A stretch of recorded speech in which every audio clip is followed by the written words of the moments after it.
Well, friends, I've got a confession to make to you. 2020, 2 summers ago, I think I was on the verge of a complete nervous breakdown. So I went out, I bought a motorcycle, and that helped to be back on 2 wheels to escape the lockdowns. But it wasn't until I discovered Dr. Steve Turley that I really got a grip on things. I found this guy on YouTube, and it was amazing. I was like, who is this man?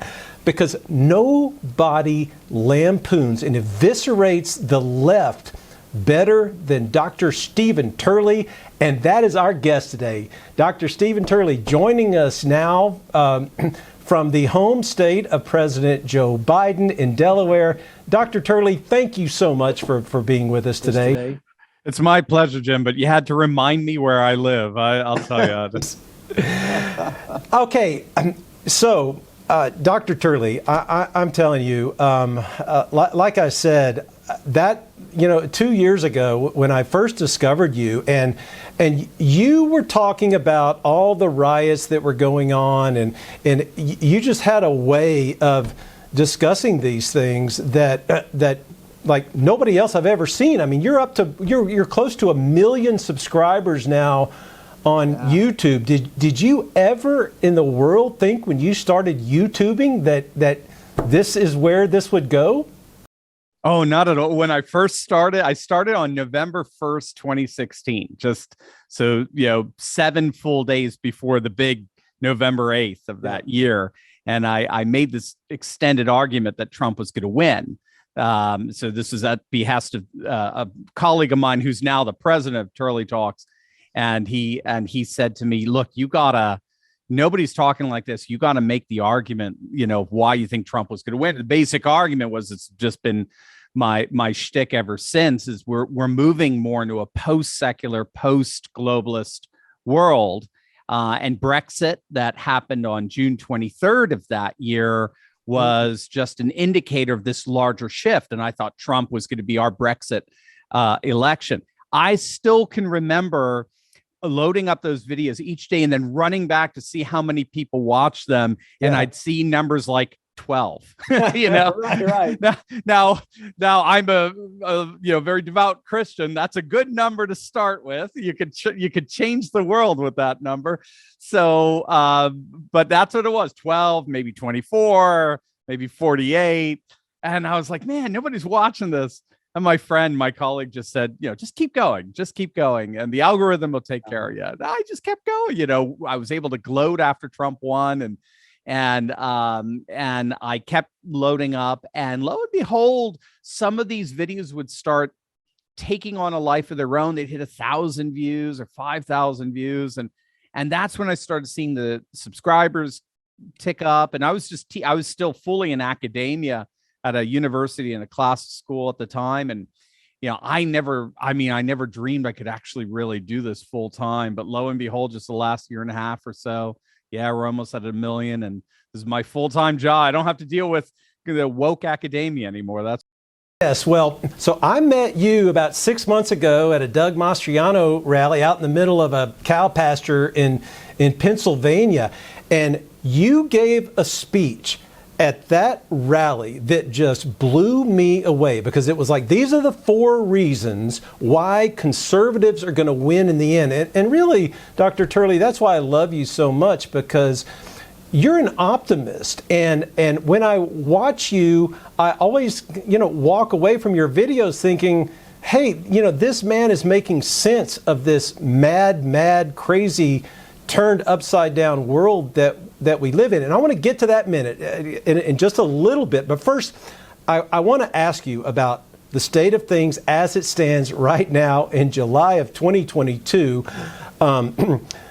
We've got Dutch farmers who are fighting for their survival. And of course, they're being, sneered at by all the elitists in Europe. We've got President Biden, who just yesterday announced that he is going to be announcing in the future some sort of executive order on the climate. So who knows if we're going to have climate lockdowns coming or what. But just could you talk a little bit about these popular uprisings we're seeing around the world, not just in the Netherlands, but in Italy. We saw the Canadian truckers, and here we go. It's all over the place. Yeah, India, the BJP party, even China is talking more Confucianism than it is communism at this point. It's Sri Lanka. Yeah, absolutely. It's Sri Lanka imploding. Panama looks like it's next to go. You mentioned Italy; their government's imploded at this point. And the nationalist right there, Matteo Salvini and Giorgia Meloni, who I was with 2 years ago in Verona, Italy, at the World Congress of Families, amazing international organization, pro-life organization. It looks like they're poised to take power. They're going to win in a landslide. So what's going on? Well, basically, the globalist world has reached its peak. And scholars have actually been recognizing this for some time now. I discovered this field of scholarship called post-secular studies when I was doing my doctoral research at Durham University in the UK. And it was actually more of a side field. I was doing a cultural anthropological study of the early Christianity. And as part of studying these cultural anthropologists, I ended up stumbling into this world of post-secular studies where more and more scholars were saying basically the modern liberal globalist world, which is basically just a one-size-fits-all political and economic system. That's key. What makes globalism so unique is it replaces civilization with a system, with protocols that are centralized and are overseen by technocratic elites that try to convince us that we're most free when we give them most control over their lives. That's kind of the mad genius of it. Well, they were arguing that world that basically started after World War II was coming to an end. It exhausted itself. There's actually a book called Exhausting Modernity out there. And they were arguing that in its place, more and more populations are returning to nation, culture, custom, tradition, tribe, even like in the case of Russia or China, civilization, India as well, what are known as rising civilization states. So the world order is changing, but it's changing via birth pangs. I mean, globalists are not going to let go of their power that easily. And so what we're seeing globalists becoming more intense, liberals becoming, more frantic and more, unhinged and more extreme in their position. And because they have all the cultural levers of power that they've accumulated over the last 60 years, it looks like they're always winning and they're always in control and the like. And yet, every single time they do it, and I mean that every single time, there is this massive populist blowback and backlash because the populations of the world don't want it anymore. Elites want to maintain globalism, but the massive populations of the world, they want to go back to all the identity markers that defined who they've been for thousands of years. So that's why religion is exploding all over the place. Rodney Stark argues, the sociologist from Baylor University argues that we're seeing the single greatest religious renewal we have ever seen. And that's why we're also seeing a demographic renewal going on, where conservative families are having kids and secular liberal woke people basically have stopped having kids. And so their world is literally imploding because of how they live. And so it's very turbulent, it's very crazy, but my analysis tries to focus on the myriad of ways in which this populist, very organic return to nation culture, custom, and tradition, most particularly religious traditions, is the wave of the future, and it does inevitably win, even though it hits a lot of roadblocks along the way. Well, isn't that what Trumpism really was all about? The liberals don't understand. They look at us and they think, how can you Christians, how can you people, support a man like Trump who's had such, a scandalous personal life, and his demeanor is not that of a Christian.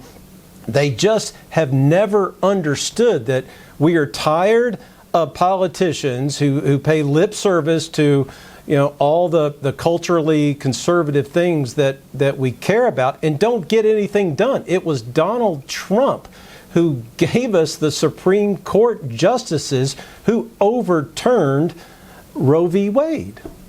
You got it. I mean, from an analytical perspective, there's an individualist way of analyzing, and there's the holist way of analyzing. This is classic sociology. You'll learn this in Sociology 101, basically.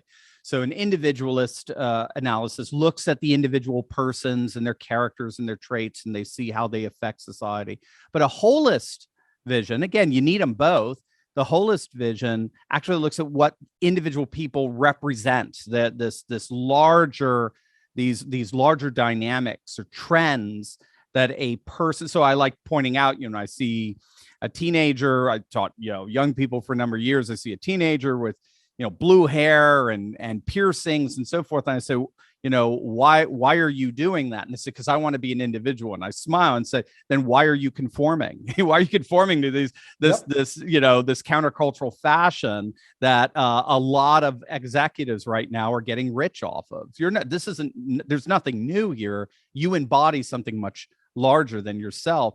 And what liberals never seem to understand is no matter what individualist traits you can pick on Trump, the holist movement that he represented, which, by the way, is part of his character, nationalism, populism, traditionalism, loyalty to inheritance and the like, that is part of his character. I didn't like the Never Trumpers who tried to split his political views from his personal. That what we have to understand is that in of itself is enough for those of us who are concerned about a liberal woke movement that makes Trump's failures pale in comparison.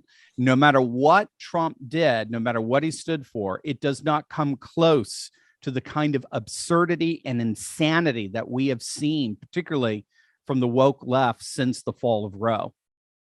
Yes, and what do you make of this charade of this January the 6th committee going on right now? I've actually sat and watched hours of, it's all so very carefully choreographed. Yeah.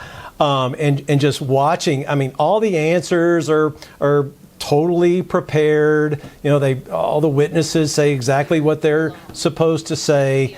And, it's like if they can't get an indictment on Trump, they want us to feel just so ashamed that we would never vote for him again. And it's really laughable, Dr. Turley. It's like they've become so desperate. They're just attempting to shame us and anybody. I mean, I covered all of those Trump rallies. Okay, all three of the Stop the Steal rallies. I was there January the 6th. I was there for the inauguration. You know what I saw? I saw mostly evangelical Christians from all over the country who came. These were good, upstanding citizens. No, this was not an insurrection, because you don't conduct an insurrection unless you're armed. Where are all the guns that were supposed to be part of this insurrection, right? It lasted 2 hours. People, were engaging in illegal activity for a couple of hours, nothing compared to what we saw 2 years ago with the BLM riots. But don't you think this just demonstrates just how really shallow, hypocritical, and desperate they are? It does. And it actually shows how out of touch they are. Yeah. It shows it is a kind of Marie Antoinette moment. At the moment we have record inflation. Gas prices are bankrupting people at the pump.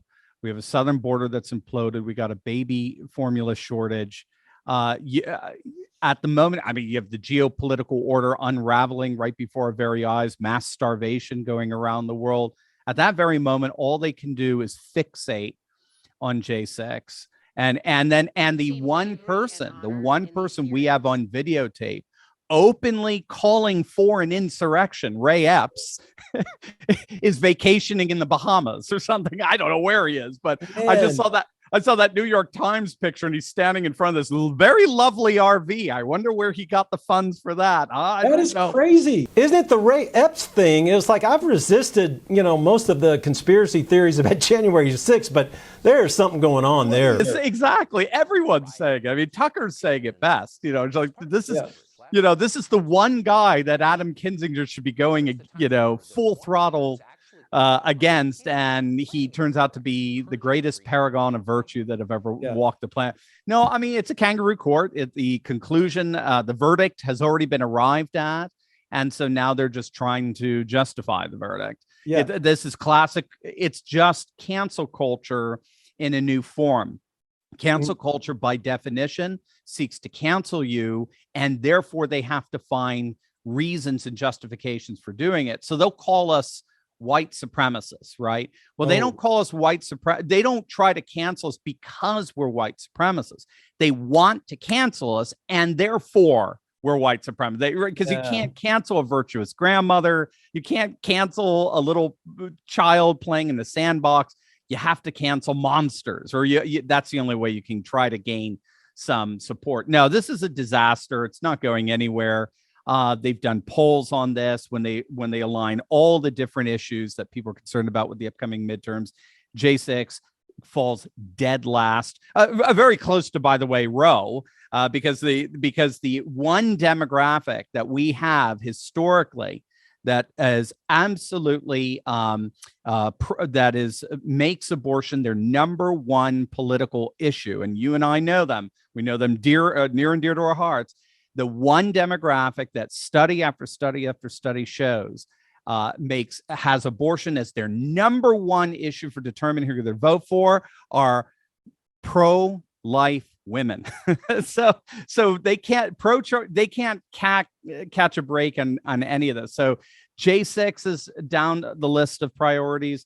Roe is down the list of priorities. And so it just demonstrates how out of touch they are. And then Liz Cheney, the crown jewel of all this is Liz Cheney is going to be voted out of office in a couple of weeks. Right. That's the beauty. Adam Kinzinger is gone. I mean, it's an illegitimate committee, for heaven's sakes. It goes against the adversarial principle. We have to have both sides equally represented. You've got to have the opposing side be able to put together their own defense, which by definition involves them picking who's going to make that defense. Nancy Pelosi turned down Jim Jordan and Kevin McCarthy and all that sort of stuff. And so it's a kabuki theater. That's all it is. And for anyone to take that seriously shows they are fellow participants in the kabuki theater, like ABC News and NBC News were, and CNN, when they showed AOC handcuffed. Oh, goodness. Right. And they literally participate in this political cult, these strange rituals and liturgies of these processions, these marches, and all their icons and their oppression and their persecutions and their chanting and the like. It's a bizarre cultic kind of manifestation that the media is fully embraced in. And I think we have the high court, the magisterium of that, and that's J6 committee. It's a fraud. Well, so they know that Liz is going to get routed. So now, yesterday, I just saw the first story that, she will be Pence's running mate. And boy, Trump is going to have to worry about that, right? Which is so out of time. I mean, that ship has so sailed. I don't even know what to say. I mean, yeah, the old neocon, what do you want to? Yeah, Rhino kind of the Republican in name only. I prefer Diablo, Democrat and all but label. Yes, right. That paradigm is dead. That's gone. That gave us Bush Senior. That gave us Bush. Gave us. Well, Dole was a pretty good guy, I have to say. So I tend to leave him alone there. But that certainly gave us GW, and it gave us McCain, and it gave us Romney, and they were disasters, literally disasters, every one of them. I was a big supporter of George W. Bush in 2000, but then notice he just went askew and awry and went full Wilsonian globalist. Yeah. And he kept the moral issues alive, but you could see slowly but surely all his neocon advisors were becoming pro-choice. They're becoming totally, pro-alternative lifestyles. Even Liz Cheney right now is totally all pro-alternative lifestyles. You could see it. That's the key to what ironically someone like a Pence would be. Is this is a person who cedes the culture wars to the left and focuses solely on economic issues and defeating Vladimir Putin, the great, Satan of our age. It's all just such nonsense, and nobody wants it anymore. Well, Dr. Turley, these are respectable Republicans, so obviously we're not very respectable here. But so you, though, deplorable. We're deplorable. I love being a deplorable. So, but if you can give us the short version of the 4 reasons why, you've kind of alluded to one of those earlier, the 4 reasons why we are going to win demographically. Oh my. Okay. So, yes, very quickly. So we're moving from a modern world to a postmodern world. So we're moving from a secular, and this is going on all over the world. And it'll happen more or less in the West last, because we're the real carriers of secularism. But we're moving from a secular age to a post-secular age where religion and so forth can flourish. And we're seeing that play out, secondly, in the rise of what's known as post-security politics. So the nation state, wherever we lived, our countries, gave us at least 3 kinds of securities. It gave us border security, so we're not being invaded all the time. It gave us some kind of economic security, so I can have some decent material conditions for myself, my family, my neighbors. And it gave us some kind of cultural security. We could worship and we could flourish in the customs and traditions of our forefathers. All 3 of those, globalism is modernist secular globalism has eroded. It's eroded national sovereignty. It's eroded our economic stability, shipping our jobs overseas and the like, our manufacturing jobs, particularly overseas. And it now recasts our customs and traditions as bigoted and racist and all that sort of stuff. So there's this massive backlash of what's called nationalism, populism, and traditionalism. Nationalism is reestablished, like what we saw with Brexit, reestablishing our national sovereignty. Populism, which is protecting our manufacturing and industrial jobs from being just shipped off to the cheapest overseas place, and then our traditionalism. We're going back to culture, custom, traditions, something to be revered and honored rather than vilified and lampooned.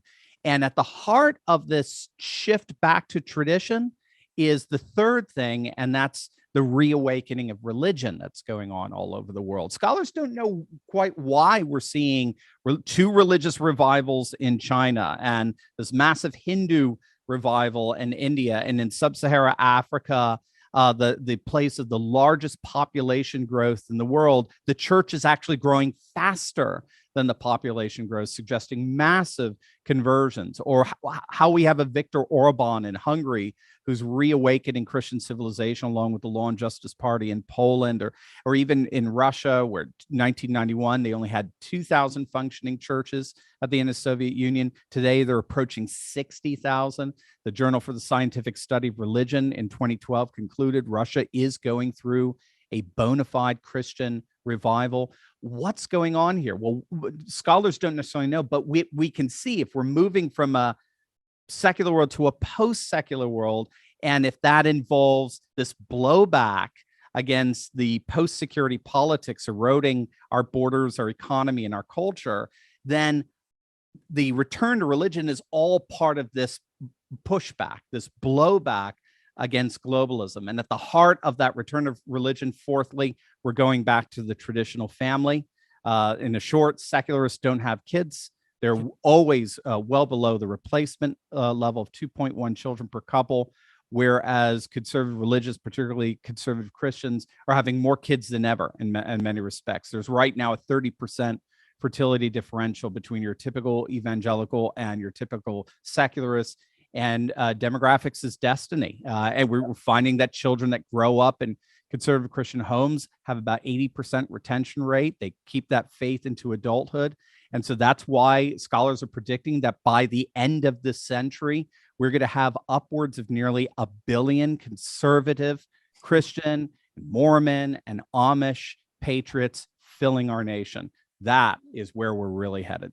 Boy, I tell you, that was like when you spelled it out, when I heard you give that speech, I thought, wow, this is awesome. Like, you're so right. I mean, we see that right here in Front Royal. This is a real conservative Catholic community. You come to Mass here on Sunday, what do you see? You see big families. And most of these, and this is something else they don't understand, like people who are actually Bible Christians or conservative Catholics, they catechize their children. They teach them. So they have a much higher batting average than the rest of the loony left because, they think right now that kids are bad for the environment. So you're right. They're gonna extinguish themselves. That's the irony. This is what, to me, made the pro-life movement so beautiful, continues to make the pro-life movement so beautiful. We wanted to overturn Roe, and we wanted to restore the dignity of every human life. That includes the human life of the children of far left lunatics. Yeah. We consider even their lives to be every bit as sacred as our own. Now, they don't listen to us, they cut us off, but ironically, they're cutting us off to their own detriment. Amen. Well, Dr. Stephen Turley, I cannot thank you enough. You just get me so fired up, man. And it's just a blessing. It's like we have an obligation as Christians, I think, to cultivate the virtue of hope. And that's what you do. That's why I appreciate you so much, brother. So God bless you. Thank you. You deserve all of those million subscribers on YouTube. And I certainly hope you will come back with us again, Dr. Stephen Turley. I would love to. It'd be my honor. And thank you for everything that you've done for particularly for the pro-life movement. Obviously, you see your labor was not in vain. And the overturning of Roe, I pray, is just the beginning. Sir, Dr. Turley, God bless you. God bless you.